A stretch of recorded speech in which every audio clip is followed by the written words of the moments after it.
नमस्कार, मैं एडवोकेट विकास यादव एक बार फिर से स्वागत करता हूं आप सबका नई वीडियो में।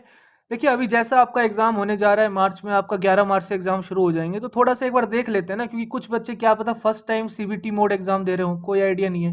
ठीक है। और कुछ बच्चे पहली बार ना दे रहे हो, दूसरी तीसरी बार दे रहे हो, लेकिन उन्हें थोड़ा सा कंप्यूटर बेस्ड टेस्ट में थोड़ा सा डिफिकल्टी आती है, क्योंकि एक आप शुरुआत से ही पेपर बेस्ड, पेन बेस्ड अगर आप टेस्ट देते हो तो आपको उसकी हैबिट हो जाती है। थोड़ा सा कंप्यूटर पे आपको टेस्ट देने में कई बच्चों को डिफिकल्टी आती है। तो थोड़ा सा उसी के रिगार्डिंग एक सेशन है, एक बार डिस्कस कर लेते हैं कि कैसे आपको एक कंप्यूटर बेस्ड, अगर आप computer based test mode exam दे रहे हो तो उसको कैसे हैंडल करना चाहिए, क्या एक स्ट्रेटेजी रहेगी करेक्ट, जिससे आप एटलीस्ट जो आप सिली मिस्टेक करते हो वो ना कर सको और आप थोड़े से मार्क्स एक्स्ट्रा गेन कर पाओ। और ये सभी कोर्सेज के लिए है, ये नहीं कि भाई मैं एलएलएम के लिए पढ़ा रहा हूँ तो एलएलएम के लिए है, एलएलबी के लिए है, ऐसा कुछ नहीं है। आप कोई भी कोर्स की तैयारी कर रहे हो, एमए की कर रहे हो, आप जो भी आपको लगता है, अगर आप बीए वगैरह कर रहे हो यूजी सीयूटी यूजी के लिए, तो किसी भी कोर्स में जिसमें सीबीटी बेस्ड मोड एग्जाम हो रहा है, तो आप सबके लिए ये वीडियो काफ़ी बेनिफिट हो सकता है। तो एक बार डिस्कस कर लेते हैं फटाफट। देखिए, सबसे पहले मैं तो यही कहता हूँ कि भाई जो भी आपका एग्जाम होने जा रहा होता है तो एक बार उसकी ना शिफ्ट नोटिफिकेशन में चेक कर लो, कितने शिफ्ट में वो एग्जाम हो रहा है। तो एटलीस्ट उन शिफ्ट में लास्ट के 2 हफ्ते 1.5 हफ्ते ऐसा अपना सोने का उठने का ऐसा टाइम बना लो कि इन शिफ्ट में आप थोड़े से एक्टिव रहो। इन शिफ्ट में ये नहीं कि आप सो रहे हो या फिर कोई आप खाना वाना खा रहे हो या फिर घूम रहे हो कहीं बाहर, तो ऐसा नहीं होना चाहिए। इन शिफ्ट में कोशिश ऐसा करो कि आप थोड़ा पढ़ाई पे मूड में रहो, अपने आराम से टेबल चेयर पे बैठ के, सिटिंग पोस्चर आपका बढ़िया हो, उसको आप टाइम को उस हैबिचुअल हो जाए इस टाइम के, कि भाई कल को मान लो आपकी शिफ्ट कोई सी भी आ जाए। जैसे आपको पता है सीयूटी का एडमिट कार्ड तो भाई 3-4 दिन पहले ही आता है, कई पिछली लास्ट ईयर तो 1-2 दिन पहले ही आया था। तो कोई आइडिया नहीं है कि आपको इस शिफ्ट 1 में आएगा, आपका 2 में आएगा, 3 में आएगा, किसी में भी आए। थोड़ा सा आप हैबिट बना लो 1-1.5 हफ्ते 2 हफ्ते, कि भाई किसी में भी आए मैं उसके अकॉर्डिंग अपना हैबिचुअल रहो। कई बच्चे रात को बहुत लेट तक पढ़ते हैं, 3-4 बजे, तो फिर वो सुबह काफ़ी लेट उठते हैं, 10-11 बजे तो उठते हैं वो। तो मान लो अगर उनका पहले शिफ्ट में आ जाता है तो उन्हें भाई उठने में बहुत दिक्कत आएगी। 7 बजे एंट्री शुरू हो जाएगी, मान लो 1-1.5 घंटे 2 घंटे आपके घर से दूर होगा सेंटर, 5 बजे आपको उठना पड़ेगा। कहीं ना कहीं नींद अच्छी नहीं आएगी तो आपका मूड खराब रहेगा। तो इसीलिए ऐसा नहीं करना है। इन शिफ्ट में थोड़ा सा आप अभी से हैबिचुअल हो जाओ, थोड़ा सा पढ़ने की कोशिश करो इस शिफ्ट में, और अच्छे सा माइंड एक्टिव रह के पढ़ो। ये नहीं कि बस बिल्कुल लेट के पढ़ रहे हो, आराम से बिल्कुल जो भी आपको लगे कि हाँ भाई ऐसे पढ़ो कि 2-2 घंटे की शिफ्ट बना लो, 105 मिनट है वैसे, 2-2 घंटे की बना लो और आराम से टिक के 2 घंटे बिल्कुल एग्जाम वाला माहौल क्रिएट करके पढ़ो कि भाई उठना नहीं है मेरे को, ठीक है, कुछ भी हो जाए, चाहे अपने आराम से पानी वानी लेके बैठो, सब जो भी है आपका। और उसी अकॉर्डिंग थोड़ा सा जो प्रेशर है ना, एग्जाम वाला प्रेशर है, उसको फील करो आप। आपको डेफिनेट सी बात है, आपको एग्जाम में ये चीज़ हेल्प करेगी। थोड़ा सा देख लेते हैं फटाफट, ये छोटी छोटी बातें हैं कि भाई एग्जाम सेंटर में टाइम पे पहुंचना है, भागा दौड़ी नहीं करनी है, वरना आप वहाँ पे पैनिक हो जाओगे। एडमिट कार्ड अपना लेके जाना साथ में, इसके अंदर एक फोटो भी अटैच होती है, वो भी कर लेना। गवर्नमेंट आईडी लेके जाना, तो पासपोर्ट साइज एक्स्ट्रा फोटो भी ले लेना, कई बार जरूरत पड़ जाती है। वाटर बोतल अपनी लेके जा सकते हो, ट्रांसपेरेंट बोतल होनी चाहिए वो, ठीक है। पेन और आपको रफ पेपर वहाँ पे दे दिया जाएगा। एक अच्छी सी स्लीप लेना, ये नहीं कि भाई आराम से आप 3-4 घंटे सो के जा रहे हो और लास्ट नाइट में आप काफ़ी कुछ पढ़ लोगे, ऐसा नहीं। अपने आराम से जो आपका एग्जाम है उसकी पहले वाली रात को आराम से अच्छी सी नींद लेके जाना, बढ़िया से थोड़ा सा लाइट डिनर करना, कोई हैवी डिनर मत करना, कोई पका हुआ मतलब तेल का ज़्यादा खाना नहीं खाना, लाइट बिल्कुल खिचड़ी दलिया खा सकते हो आप आराम से। और अगर आपकी पहली शिफ्ट है तो एक अच्छा सा एक लाइट ब्रेकफास्ट भी आप लेके जा सकते हो ना, थोड़ा सा आपका हेल्दी वहाँ पे कार्ब्स चाहिए होंगे, थोड़ी एनर्जी चाहिए होगी, तो ये नहीं खाली पेट आप एग्जाम देने चले गए। और जिनका दूसरी शिफ्ट में है, अगर बीच वाली शिफ्ट में, तो बच्चे ब्रंच कर सकते हैं अपना, और जिनका लास्ट शिफ्ट में है वो बच्चे अपना लंच कर सकते हैं। ज़्यादा हैवी नहीं लेना है, ठीक है, बिल्कुल लाइट खाना खाना है। और फिर अपना बायोमेट्रिक प्रोसेस करवा लीजिए। उसके बाद एक बार ये चीज़ चेक कर लेना, अपना जो आपका पीसी है उसका एंगल ऑफ इंसिडेंस सही है भाई, कहीं से ये टेढ़ा मेढ़ा तो नहीं है, आपको देखने में प्रॉब्लम हो रही है, ये चेक कर लेना। अपना कीबोर्ड एक बार चेक कर लेना, माउस चेक कर लेना, कई बार उनका जो राइट की होती है वो थोड़ी खराब रहती है, ये सब चेक कर लेना। चेयर चेक कर लेना, कहीं से टूटी वूटी तो नहीं है, बैलेंस बिगड़ा हुआ है, उसके पैर एक छोटे हैं एक बड़े हैं, तो ये सब चीज़ें एग्जाम में अगर आप राइट टाइम पे पहुंचोगे ना तो आप आराम से इन चीज़ों को चेक कर सकते हो। अगर कोई दिक्कत भी आती है तो आप इन्विजिलेटर को बोलो कि सर मेरे को ये दिक्कत है, मेरी ठीक करो। आप एग्जाम शुरू होने से 10-15 मिनट पहले गए हो तो आप ये सब चीज़ें कहाँ चेक करोगे, और फिर आपको दिक्कत हो जाएगी, थोड़ा सा पैनिक स्टेट में आप रहोगे, ठीक है। इसीलिए एग्जाम में टाइम में पहुंचो, ये सब चीज़ें करो। आराम से बिना आवाज स्क्रीन की तरफ नहीं देखना जब तक एग्जाम शुरू नहीं हो रहा, आराम से हेड डाउन करके लेट जाओ, और जैसे ही जो अनाउंसमेंट हो रही है उनको थोड़ा थोड़ा सुनते रहो।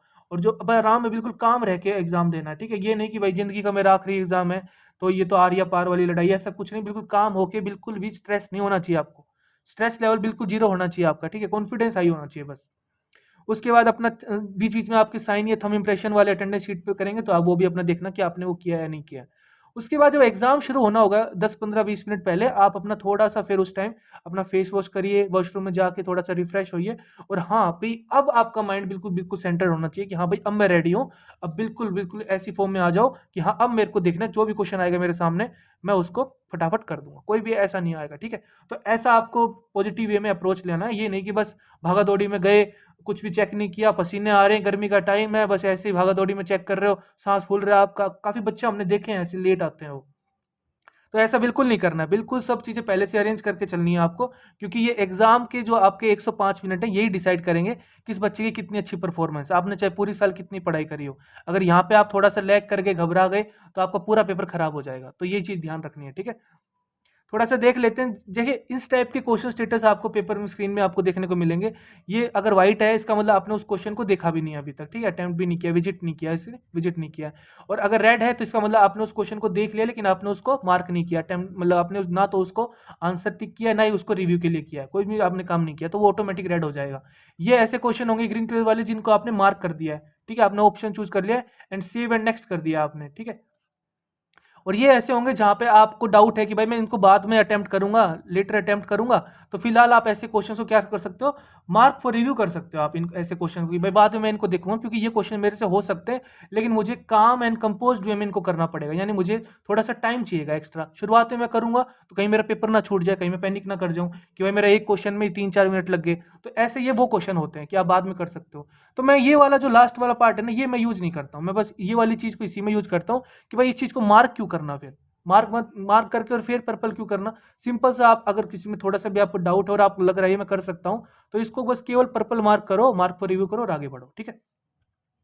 तो देखिए, तीन पॉसिबिलिटी बनती है आपकी एग्जाम में। कोई भी क्वेश्चन आपके सामने स्क्रीन पे आप देखो, अगर कोई भी स्क्रीन पे आपके सामने क्वेश्चन आएगा, तो तीन ही पॉसिबिलिटी बनेगी ये उसकी, कि भाई या तो आपका आंसर आपको पता है कि भाई हाँ भाई मैं 100% श्योर हूँ। आपको जैसे ही on the face of it question में आपको दिख जाएगा कि हाँ यार, ये तो बिल्कुल ही मेरा पढ़ा हुआ टॉपिक है, पढ़ा हुआ क्वेश्चन है, किया हुआ क्वेश्चन है।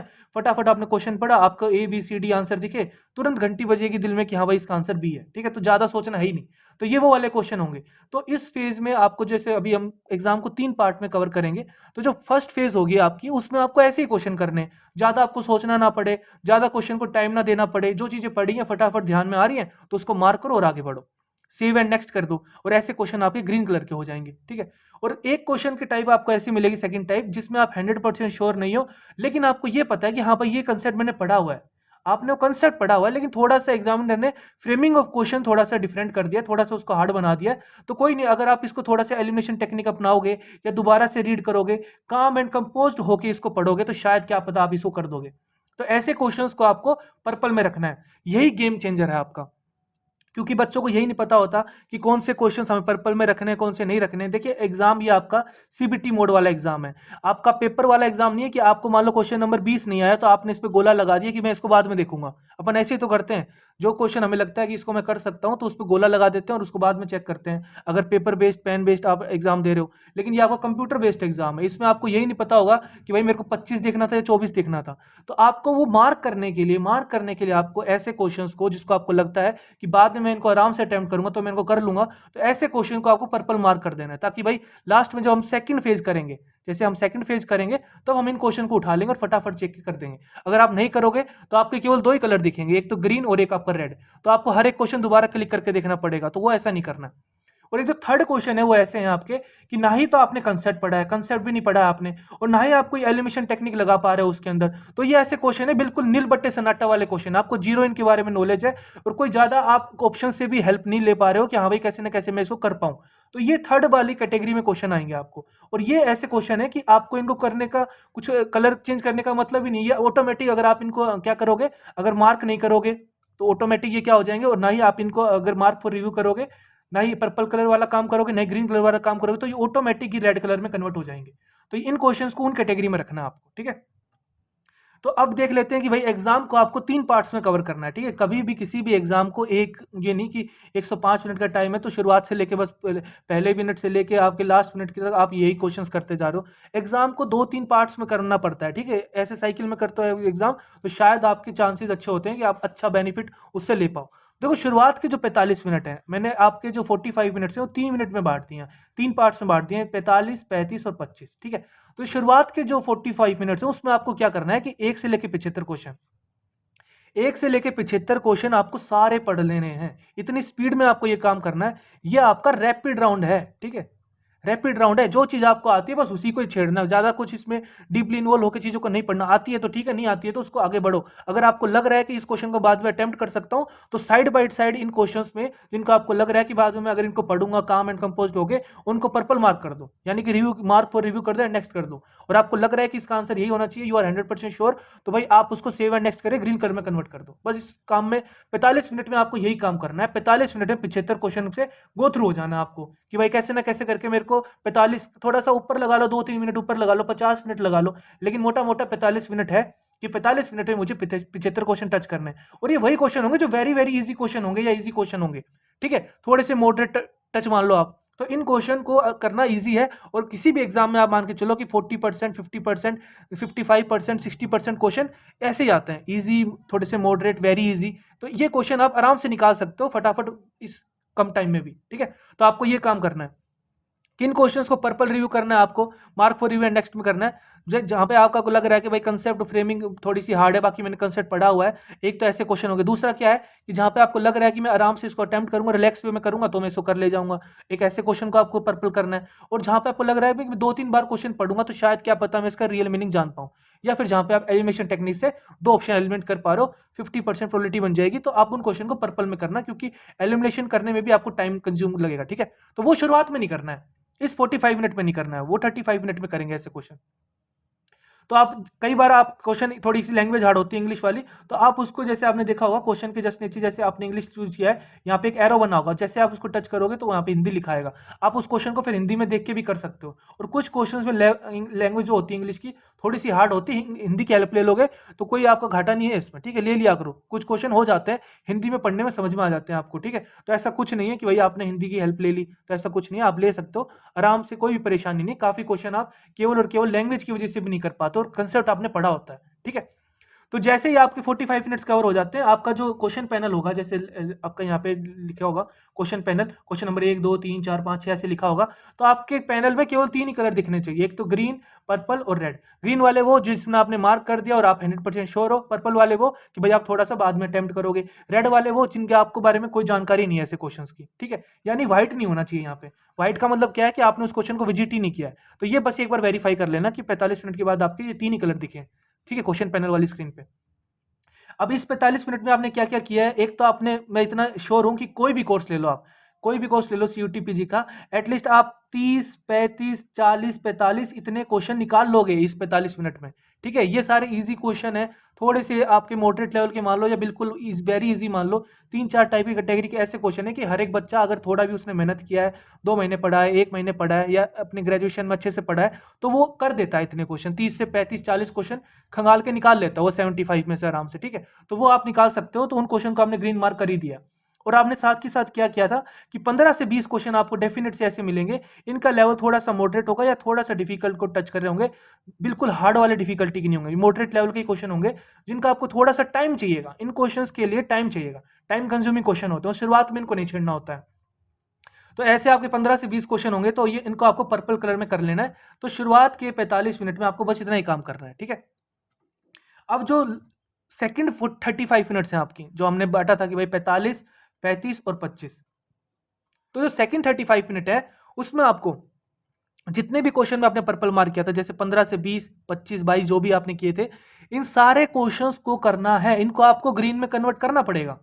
ठीक है, ये नहीं कि पर्पल में है तो इनको पर्पल में रहने देना है, इनको उठाओ उन क्वेश्चन को, जैसे आपके क्वेश्चन पैनल में देखा होगा कि क्वेश्चन नंबर 25 पर्पल है, क्वेश्चन नंबर 28 पर्पल है, क्वेश्चन नंबर 36 पर्पल है, तो इनको उठा लो, जैसे जैसे आप आगे बढ़ते जा रहे हो इनको उठा लो, रेड वालों को नहीं उठाना फिलहाल, इनको उठाओ, क्वेश्चन को दोबारा से पढ़ो, रीड करो, अच्छे से देखो। अब यहाँ पे आप एक चीज देख पा रहे होगे, 35 मिनट में आपको 15 से 20 क्वेश्चन करने हैं, तो यहाँ पे थोड़ा सा आप देख पा रहे होगे कि क्वेश्चन के लिए टाइमिंग मैंने थोड़ा ज़्यादा दे दिया, 1.5 मिनट, 2 मिनट, 2.5 मिनट के आसपास।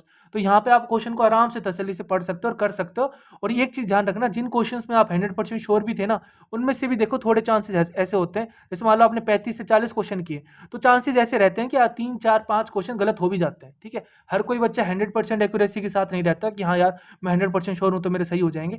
3, 4, 5 क्वेश्चन वहाँ पे गलत हो जाएंगे। तो इसीलिए थोड़ा सा आपको ये पर्पल वाले क्वेश्चन सारे डुएबल क्वेश्चन होते हैं, क्योंकि आपने कंसेप्ट पढ़ा हुआ है, बस थोड़ा सा फ्रेमिंग ऑफ क्वेश्चन अलग है, लेकिन आपको अटेम्प्ट करना है, थोड़ा सा रिस्क लेना पड़ता है कि कट ऑफ भी हाई जाती है। अगर आपको DU चाहिए, BHU चाहिए, JNU चाहिए, अगर अच्छी अच्छी यूनिवर्सिटी चाहिए, तो इनकी कट ऑफ थोड़ी हाई जाएगी, थोड़ा सा रिस्क लेना पड़ेगा। जनरल वालों कैंडिडेट को तो बिल्कुल लेना पड़ेगा, और कैटेगरी का तो थोड़ा कह सकते हो कि दिक्कत नहीं है, लेकिन जनरल वालों को लेना पड़ेगा। तो ये आप थोड़ा ध्यान रखना कि पर्पल वाले क्वेश्चंस भी आपको 100% करने ही करने हैं। ये 35 मिनट में इन क्वेश्चंस का कलर पर्पल से ग्रीन में कन्वर्ट करना है आपको, यानी अच्छे से पढ़ के उसको फिर अपना मार्क कर दो और फिर उसको फाइनल ग्रीन कलर में कन्वर्ट कर दो। अब जो लास्ट के जो 25 मिनट बचेंगे ना, उसमें आपको थोड़ा सा ये देखना है कि जैसे ही आपके देखो 45 + 35 ये हो गए 80 मिनट्स कंप्लीट हो गए। जब आपके 80 मिनट्स कंप्लीट हो जा रहे हैं एग्जाम में, अब आपको क्या लग गया है, काफी आइडिया लग गया आपको एग्जाम का कि एग्जाम का लेवल कैसा है, कि भाई आपने ये जो पर्पल वाले क्वेश्चन है इनको रोते रोते सोल्व किया है, हंसते हंसते सोल्व किया है, या जो ग्रीन वाले क्वेश्चंस आपने मार्क किए थे वो आपने फटाफट मार्क कर लिए हैं। 30 से 35, 40 क्वेश्चन जो भी थे आपने इतने एक्चुअल में किए हैं या नहीं किए, या इससे कम किए हैं, तो आपको एक एग्जाम के लेवल का आइडिया लग जाता है। ठीक है, 75 मिनट 80 मिनट होने के बाद आपको पूरा आइडिया लग जाएगा कि हाँ भाई एग्जाम का लेवल डिफिकल्ट है, मॉडरेट है या बहुत ईजी है। एक आपको ये नॉलेज का पता चलेगा। ठीक है, और दूसरा आपको क्या पता चलेगा कि भाई अगर आप इतने क्वेश्चन आपने कर दिए हैं, एटलीस्ट इतने 50 से 65, 55, 60 इतने क्वेश्चन कर दिए हैं, तो कहीं ना कहीं आप सेफ जोन में हो, है ना। तो आप थोड़ा सा आप रिलैक्स भी हो जाओगे कि हाँ यार एटलीस्ट मैं काफ़ी करीब आ गया हूँ कट ऑफ के, तो मुझे अब इतनी परेशानी नहीं है। अभी मेरे पास 20, 25 मिनट, 30 मिनट है, मैं इन मिनट में जो क्वेश्चन बिल्कुल रेड वाले हैं, जो भाई ऐसे क्वेश्चन है कि भाई मेरे को कोई भी आइडिया नहीं है, जीरो आइडिया इन क्वेश्चंस का, तो अब आप थोड़ा सा रिस्क ले सकते हो। अब जिन बच्चों ने क्वेश्चन अटेम्प्ट किए उनके अकॉर्डिंग रिस्क है इनका, ये नहीं कि हर एक को उतना ही रिस्क लेना है। जिन्होंने 50 से 55 क्वेश्चन लगभग अटेम्प्ट करें 80 मिनट में मार्क कर दिए हैं, तो उनको भाई रिस्क है कि 8 से 10, 7 से 10 क्वेश्चन आप रिस्क ले सकते हो। क्योंकि मान लो अगर 10 क्वेश्चन में आप रिस्क ले रहे हो, या तो आपके पास ये चॉइस है कि आप इनको बिल्कुल ना छो, ठीक है, 10 क्वेश्चन बिल्कुल ही ना छोगे तो आपको 0 नंबर मिलेगा वैसे भी।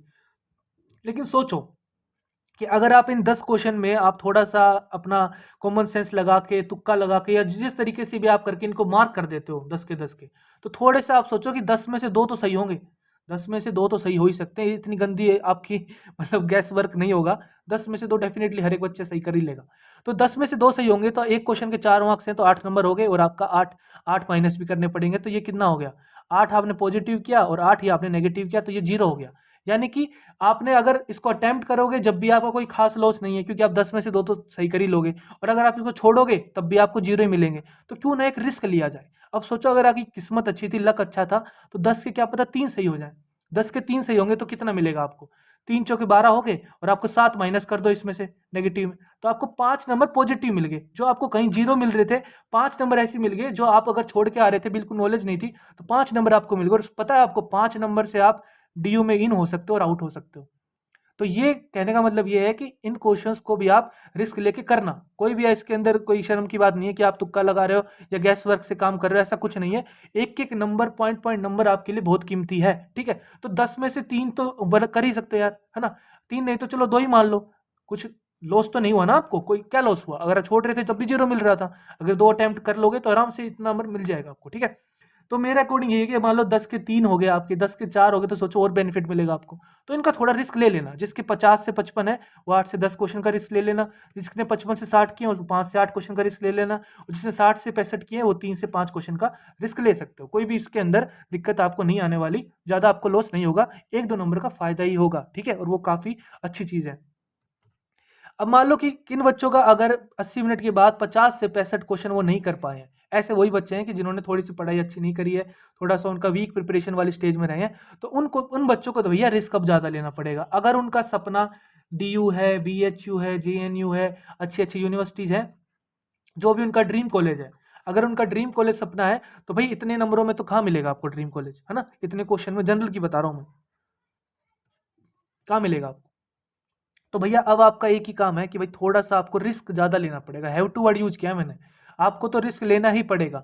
जिन क्वेश्चन के आपके जितने भी रेड वाले हैं उनको पकड़ो, और 20 से 25 क्वेश्चन होंगे जिनके 32 35 40 जिन्होंने अटेम्प्ट किए हैं 80 मिनट में, तो भैया उनको रिस्क लेना पड़ेगा, 20 से 25 क्वेश्चन और अटेम्प्ट करने पड़ेंगे। ओवरऑल आप मान के चलो 75 में से अभी लास्ट 3 ईयर का ट्रेंड देखें तो 60 65, 58 से 65, आप 63 2 भी मान सकते हो। तो इतना तो अटेम्प्ट करना ही करना पड़ता है, क्योंकि इसमें से भी आपकी काफ़ी क्वेश्चन गलत हो जाएंगे, 7 8 10 क्वेश्चन और गलत होंगे इसमें से ना। तो थोड़ा सा आपको रिस्क लेके करने पड़ते हैं। जैसे यूपीएससी में आपको पता है कि भाई 100 क्वेश्चन आ रहे हैं, तो आपको केवल 100% श्योरिटी मुश्किल से 25 30 35 क्वेश्चनों में होती है। उसके बाद फिर आप गैस वर्क से आप आंसर निकालते हो, एलिमिनेशन टेक्निक से आप आंसर निकालते हो। तो ऐसा ही इन बच्चों के साथ होने जाएगा कि इन पढ़ाई अच्छी नहीं करी है, तो इनको थोड़ा सा गैस वर्क करके, थोड़ा सा एलिमिनेशन टेक्निक से कुछ ना कुछ करके इनको ये क्वेश्चन अटेम्प्ट करने ही है। और इनमें से इनको मान लो 20-25 क्वेश्चन करेंगे, तो आराम से 25 क्वेश्चन में इनको भाई किसी ना किसी हाल में 10 क्वेश्चन 8 क्वेश्चन 12 क्वेश्चन पॉजिटिव करने ही करने हैं, ठीक है। तब जाके इनका थोड़ा सा यूं है कि कुछ नहीं से तो कुछ तो एक बार रिस्क ले ही सकते हो। अगर आप इनको बिल्कुल ही छोड़ दोगे तब तो रेस से आप भारी हो उसी दिन ही। लेकिन अगर आप अटेम्प्ट कर दोगे, थोड़ा सा गैस वर्क अच्छा कर दोगे, तो शायद क्या पता लिस्ट में आपका तुक्का भिड़ ही जाए, ठीक है। तो ये वो बच्चे हैं जिनका बिल्कुल ही मतलब ज़्यादा अच्छा उनका पेपर नहीं हो पा रहा है 80 मिनट में, तो उनको थोड़ा सा फिर रिस्क लेना ही पड़ेगा। और रिस्क भी देखो हर एक बच्चे का ब्रैकेट के लिए अलग रखा है मैंने, सबको नहीं कि सबको 20-25 तुक्के मारने हैं। जो जिनका ये है उनको थोड़ा ज़्यादा मारने हैं, जिसके 40-45 है उनको 15-20 मारने हैं, जिनके 45-50 है वो 10-15 मारने हैं। क्योंकि 100% श्योरिटी के साथ जो क्वेश्चन आपने करे हैं उसमें भी मान के चलो आपकी एक्यूरेसी 90 88 91 इतनी ही रहेगी। यानी कि अगर आपने 40 से 45 क्वेश्चन में आप 100% श्योर थे कि मेरा एग्जामिनर नंबर काट ही नहीं सकता है, इसमें से भी अगर मैं मानूं कि जो जनरल रूल है वो यही है कि आपके आराम से 4 से 5 6 8 क्वेश्चन गलत हो ही जाते हैं, ठीक है। क्योंकि क्या पता आपने क्वेश्चन को किस तरीके से समझा और आप बिल्कुल कॉन्फिडेंस से बोल रहे हो कि मेरा सही है, जब आप आंसर की मैच करोगे तो शायद आपके इतने क्वेश्चन गलत मिलेंगे, 4 5 6 7 जो भी है, ठीक है। तो बिल्कुल 100% एक्यूरेसी नहीं रहती है जिसमें आप बिल्कुल श्योर रहते हो, उनमें से भी गलत हो जाते हैं। तो ये जो गलत हुए हैं इनको आप कैसे कंपनसेट करोगे? इनमें जब आप रिस्क लोगे, इन रेड वाले क्वेश्चन में आप रिस्क लोगे, ठीक है, इन क्वेश्चंस का रिस्क लोगे, तब आप जो ये आपके रैंडम जो मिस्टेक होगी है इनको आप कंपेंसेट कर पाओगे।